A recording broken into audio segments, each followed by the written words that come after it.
Good morning विद्यार्थी मित्रों, Mishika tuition classes में तमाરું हार्दिक स्वागत है। आज આપણે ધોરણ 9 ના પ્રથમ પ્રકરણ સંખ્યા પદ્ધતિથી શરૂઆત કરીએ છીએ। હવે ગણિતમાં મોટા ભાગે સંખ્યાઓ સાથેની રમત હોય છે, એટલે કે રોજિંદા જીવનમાં આપણે સંખ્યાઓનો ઉપયોગ ક્યાં કરતા હોઈએ તેની આપણને સમજ હોવી જોઈએ।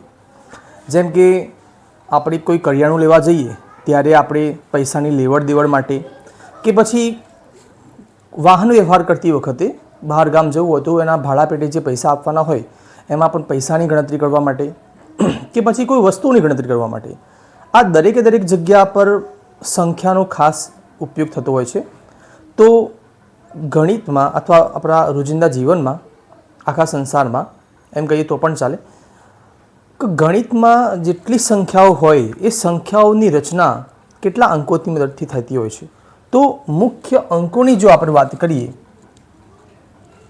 तो अंक केटला छे तो 10 0 1 2 3 4 5 6 7 8 9 कुल 10 अंकों आप उपयोग करता हो छे ने आ 10 अंकों की मदद थी बाकी दरेक संख्या बनी सके छे। जेम के हूँ एक संख्या लखूँ 112 तो आ 112 अंदर बे वखते एक नो उपयोग थयो अने एक वखते बे नो उपयोग थयो। कोईपण हूँ संख्या लखी सकूँ छूँ जेम के 5366 तो ये पण आ अंकों की मदद थी ज बने छे। कहेवानो अर्थ ये छे कि संसारना अंदर मौजूद दरेके दरेक संख्या नी अंदर अंकों की बात आवे तो आ 10 अंको ज एमां उपयोग थता होय छे। जेम आपणे कोई शब्द बनाववो होय तो शब्दों बनाववा माटे आपणे अक्षरोनी जरूर पड़ती होय छे। एवी ज रीते ज्यारे संख्या बनावी होय त्यारे अंकोनो उपयोग थतो होय छे अने आपणे मुख्य आटला ज अंक छे। हवे आ अंकोनी मददथी जे संख्याना प्रकार छे एमां घणी बधी संख्यानो उपयोग थतो होय छे। घणी बधा एना प्रकार छे। एमां सौथी पहेली जो संख्यानो प्रकारनी वात करीए आपणे तो संख्याना प्रकार प्रथम प्रकार छे एनो प्राकृतिक संख्याओ। प्राकृतिक संख्याओ जेने अंग्रेजी में नेचरल नंबर कहेवामां आवे छे।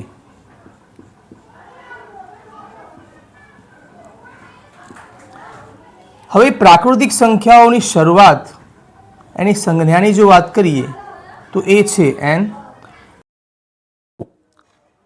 आपणे बात करता हता कि प्राकृतिक संख्याओनी संज्ञा छे एन अने प्राकृतिक संख्याओनी शरूआत एक थी थती होय छे।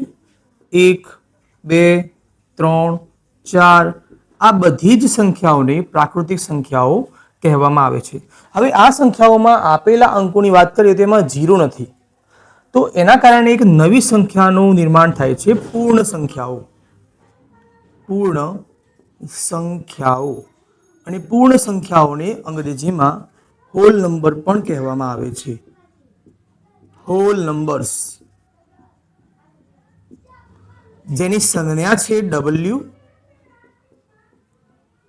अने लखाय छे आवी रीते 0 थी 1 2 3 एम अनंत सुधी ते फैलायेली छे। हवे कोई प्रश्न पूछवामां आवे के सौथी नानी प्राकृतिक संख्या ए कई छे तो प्राकृतिक संख्याओनी शरूआत 1 थी थाय छे एटले तेनी सौथी नानी संख्या 1 कहेवाय। पण ज्यारे एनी मोटी संख्यानी वात आवे तो अनंत सुधी फैलायेली छे एटले मोटी संख्या कही शकाती नथी। तेवी ज रीते पूर्ण संख्यानी वात करीए तो सौथी नानी पूर्ण संख्या छे 0 अने मोटी संख्यानी वात आपणे कही शकाती नथी। त्यारबाद त्रीजो एनो प्रकार छे ए छे पूर्णांक संख्याओ। पूर्णांक संख्याओ जेने इंटीजर्स नंबर कहेवामां आवे छे। इंटीजर्स नंबर जेनी संज्ञा छे Z। हवे Z केम तो जर्मन शब्द छे जर्मन शब्द ज़ेहलन नाम छे। ज़ेहलन परथी आ संज्ञा आपवामां आवेली छे। हवे पूर्णांक संख्याओनी बात करिए तो बधी ज ऋण संख्याओं જેમ કે -3, -2, -1, 0 અને બધી જ ધન સંખ્યાઓ જેમ કે +1, +2, +3 અને 0, એટલે કે બધી જ ઋણ સંખ્યાઓ, 0 અને બધી જ ધન સંખ્યાઓનો સમાવેશ પૂર્ણાંક સંખ્યાઓમાં થતો હોય છે. પૂર્ણાંક સંખ્યાઓમાં 0 એ તટસ્થ સંખ્યા કહેવામાં આવે છે. બરાબર, એ કોના માટે તટસ્થ છે એ આપણે આગળ વાત કરીશું. ત્યારબાદ ચોથા નંબરની આવે છે સંખ્યા, એનું નામ છે સમમેય સંખ્યા. પરંતુ સમમેય સંખ્યા લખતા પહેલા આપણે એ જોવું પડે કે ભાઈ પૂર્ણાંક પછી એક બીજી સંખ્યા આવે છે જેનું નામ છે અપૂર્ણાંક. અપૂર્ણાંક અને અપૂર્ણાંકનો મતલબ જ છે કે જે પૂર્ણ નથી. ધારો કે કોઈ બોટલ છે, એક બોટલ છે, બરાબર, જેની અંદર 5 લીટર પાણી ભરેલું છે. તમારા કોઈ મિત્રએ માની લો કે 2 લીટર પાણી પી ગયા, તો વધ્યું કેટલું? 3 લીટર જેટલું. હવે આ વધેલા પાણીને જો સંખ્યાની દ્રષ્ટિએ દર્શાવવું હોય તો દર્શાવવું કેવી રીતે? તો 3/5 લખાય છે, જે આપણે ધોરણ 7ના અંદર આ વસ્તુ ભણી ચૂક્યા છે. તો 3/7ના અંદર જે દર્શાવવામાં આવે છે આ એક અપૂર્ણાંક સંખ્યા કહેવાય, કારણ કે પૂરેપૂરી બોટલ તો 5 લીટરની હતી અને લખીએ છીએ આપણે 3/5, એટલે કે એ પૂરી નથી બોટલ, એટલા માટે એને અપૂર્ણ કહેવામાં આવે છે. તો આવી સંખ્યાઓ અપૂર્ણ હોય અને તેના પરથી જ એક નવી સંખ્યાનો જન્મ થાય છે, જે છે સમમેય સંખ્યા. સમમેય સંખ્યાની શરૂઆત એમને કહેવાય છે રેશનલ નંબર. Rational numbers. અને સમમેય સંખ્યાઓની સંજ્ઞા છે ક્યુ, જે એક અંગ્રેજી શબ્દ ક્વોશન્ટ પરથી આવે છે.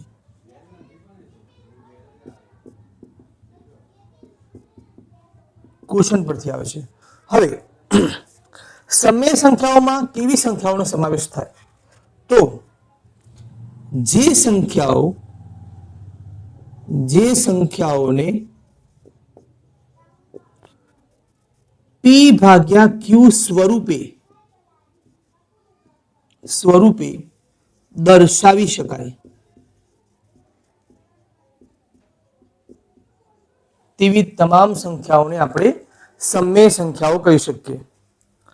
બીજા શબ્દોમાં કહેવું હોય તો જે સંખ્યાને p પૂર્ણાંક અને q શૂન્યેતર પૂર્ણાંક સ્વરૂપે દર્શાવી શકાય તેવી તમામ સંખ્યાઓને આપણે સમમેય સંખ્યાઓ કહી શકીએ છીએ.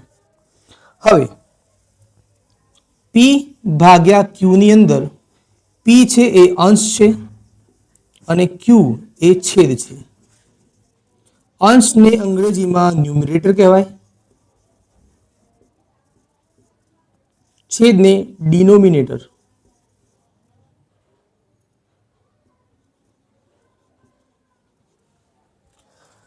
છેદ ક્યારેય 0 હોઈ શકતો નથી, એ તમારે ખાસ ધ્યાન આપવું. જેમ કે આપણે એક વાત કરીએ, કોઈ પણ સંખ્યા છે, આ એક સંખ્યા લીધી આપણે અને સંખ્યાના છેદમાં તમે 0 મૂકો અને બીજું કોઈ 0ના છેદમાં કોઈ સંખ્યા મૂકવામાં આવે ત્યારે આ બંને પરિસ્થિતિ વિદ્યાર્થીઓને ખબર નથી હોતી. તો એકવાર ખાસ આના પર ધ્યાન આપવું કે જ્યારે 0 કોઈ સંખ્યા લખવામાં આવે, જેમ કે 0/1 અથવા 0/-3 અથવા 0/7 અથવા આવી કોઈ પણ સંખ્યા લખવામાં આવે તો આ બધાનો જવાબ આવે છે 0. જ્યારે કોઈ સંખ્યાના છેદમાં 0 હોય ત્યારે એ અવ્યાખ્યાયિત બને છે, એટલે કે આવું લખી શકાતું નથી. એટલે આવું ક્યારે લખવું નહીં. હવે આગળ વાત કરીએ. સમમેય સંખ્યાની આપણે વાત કરી તો સમમેય સંખ્યાને આપણે જો લખવું હોય તો આવી રીતે લખી શકાય. ધારો કે 2/3 અથવા -5/4 અથવા 6/7, આવી રીતે આપણે દર્શાવી શકીએ છીએ. આવું ગમે તે લખી શકાય. ત્યારબાદ માત્ર તમે ખાલી 5 લખો તો પણ એને સમય સંખ્યા કહેવાશે, અથવા -3 અથવા -6 અથવા +7 કે ગમે તે લખવામાં આવે તો આ પણ સમય સંખ્યા છે. કારણ કે દરેક સંખ્યા પાસે, ધારો કે કોઈ પણ સંખ્યા હોય તેની પાસે અમુક વસ્તુઓ હોય છે. જેમ કે સંખ્યાની નીચે 1 હોય, તેની આગળ પ્લસનું ચિહ્ન હોય, એની ઘાત હોય 1 અને પાછળ એક પોઈન્ટ હોય. આ લગભગ દરેક સંખ્યા પાસે હોય છે. પણ જો કોઈ સંખ્યાની પાસે કશું જ ના લખેલું હોય તો તમારે સમજવાનું કે ત્યાં પ્લસ છે. હવે અહીં 5 લખેલા છે તો સમજવાનું કે આગળ એના પ્લસ છે અને નીચે 1 છે. તો આ અંશ ભાગ્યા છેદ સ્વરૂપ આપણે દર્શાવે છે. તેથી આ સંખ્યા પણ સમય સંખ્યા છે તેવું કહી શકાય. હવે આગળ વધીએ. ત્યારબાદ અસમય સંખ્યા, અસમય સંખ્યાની વાત કરીએ.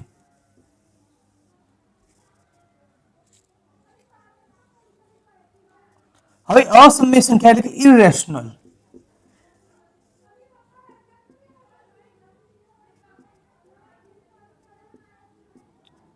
Irrational number. તો અસમય સંખ્યા કોણ કહેવાય? તો સમય સંખ્યાની વાત કરીએ આપણે કે જે સંખ્યાને p પૂર્ણાંક અને q શૂન્યેતર પૂર્ણાંક સંખ્યાઓના અંદર દર્શાવી શકાય p ભાગ્યા q સ્વરૂપે, તેવી દરેક સંખ્યાને આપણે સમય સંખ્યા કહીએ છીએ. તો અસમયની સંખ્યા, અસમય સંખ્યાની જો વાત આવે તો જે સંખ્યાને p પૂર્ણાંક અને q શૂન્યેતર પૂર્ણાંક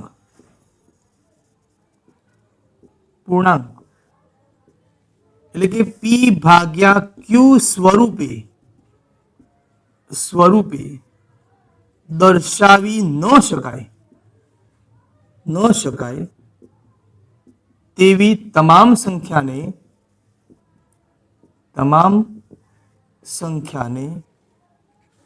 અસમય સંખ્યા કહે છે. અસમય સંખ્યા કહે છે. હવે તો અસમય સંખ્યાઓની શરૂઆત કેવી રીતે થઈ એની જો થોડી ચર્ચા કરીએ તો ઈસવીસન પૂર્વ 400માં પાયથાગોરસે સૌથી પહેલા એમના નિયમ જ્યારે આપ્યો, પાયથાગોરસનો નિયમ, તે દરમિયાન એમને અસમય સંખ્યાઓ મળી હતી. તો ઈસવીસન પૂર્વ 400માં પાયથાગોરસને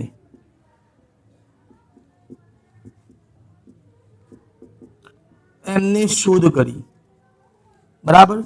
ત્યારબાદ એમનો જ એક અનુયાયી હતો, એટલે કે એમનો શિષ્ય, જેનું નામ હતું હિપ્પાસસ. અને હિપ્પાસસે વર્ગમૂળમાં 2 જે સંખ્યા છે ને અસમય સાબિત કરી. અસમય સંખ્યા સાબિત કરી. કહેવાનો અર્થ એ છે કે ગુરુ કરતા ચેલો અત્યારે હાલ મહાન થઈ ગયો. હવે ઈસવીસન પૂર્વ 425માં એક વૈજ્ઞાનિક હતા થિયોડોરસ, અને થિયોડોરસે વર્ગમૂળમાં 3, વર્ગમૂળમાં 4, 5 આ બધી અસમય સંખ્યાઓ છે એવું સાબિત કર્યું. અને ત્યારબાદ લગભગ ઘણા વર્ષ પછી ઈસવીસન 1700માં 2 વૈજ્ઞાનિકો થઈ ગયા હતા, લેમ્બર્ટ અને લેજેન્ડરી. તેમણે પાઈ એક અસમય સંખ્યા છે તેવું સાબિત કર્યું. અસમય સંખ્યા. હવે એક વસ્તુ છે, પાઈને આપણે વ્યવહારિક ઉપયોગ માટે 3.14 લખીએ છીએ અથવા 22/7 લખીએ છીએ. તો જ્યારે આ 2 સંખ્યાઓ લખવામાં આવે, આ બંને સંખ્યાઓ સમય છે, સમય સંખ્યાઓ છે, અસમય નથી. તો પછી આને શા માટે આપણે અસમય, પાઈને શા માટે અસમય કહેવામાં આવે છે? તો પાઈની ખરેખર વેલ્યુ છે 3.145665. આવી લાંબી છે જેનો અંત ક્યારેય થતો નથી, બહુ જ વિશાળ અનંત સુધી ફેલાયેલી સંખ્યા છે. તો એટલા માટે આને અસમ્ય સંખ્યા કહેવામાં આવે છે. પણ પાઈની વેલ્યુ જ્યારે આવી મૂકવામાં આવે 22/7 અથવા 3.14, તો એ બંને સંખ્યાઓ સમ્ય છે, એ તમારે યાદ રાખવો. હવે એક લાસ્ટ સંખ્યા છે જે છે વાસ્તવિક સંખ્યાઓ. વાસ્તવિક સંખ્યા, વાસ્તવિક સંખ્યાને અંગ્રેજીમાં રિયલ નંબર કહેવામાં આવે છે. Real numbers. એવું સમજો કે વાસ્તવિક સંખ્યા એક એવી પોટલી છે અથવા એવો થેલો છે જેમાં બાકીની બધી જ સંખ્યાઓનો સમાવેશ થાય. એટલે કે બધી જ સંખ્યાઓ છે, પ્રાકૃતિક સંખ્યા, પૂર્ણ સંખ્યા, પૂર્ણાંક સંખ્યા, આ બધી જ સંખ્યાઓનો સમાવેશ આમાં થશે. તો પ્રાકૃતિક સંખ્યા હોય કે પૂર્ણ સંખ્યા હોય કે પૂર્ણાંક સંખ્યા હોય કે સમય સંખ્યા હોય કે પછી અસમય સંખ્યા હોય, અસમય સંખ્યા, આવી તમામ સંખ્યાઓનો સમાવેશ એમાં થતો હોય છે. બરાબર. તો સંખ્યા પરિચયમાં આપણે આટલું જ ભણીએ છીએ.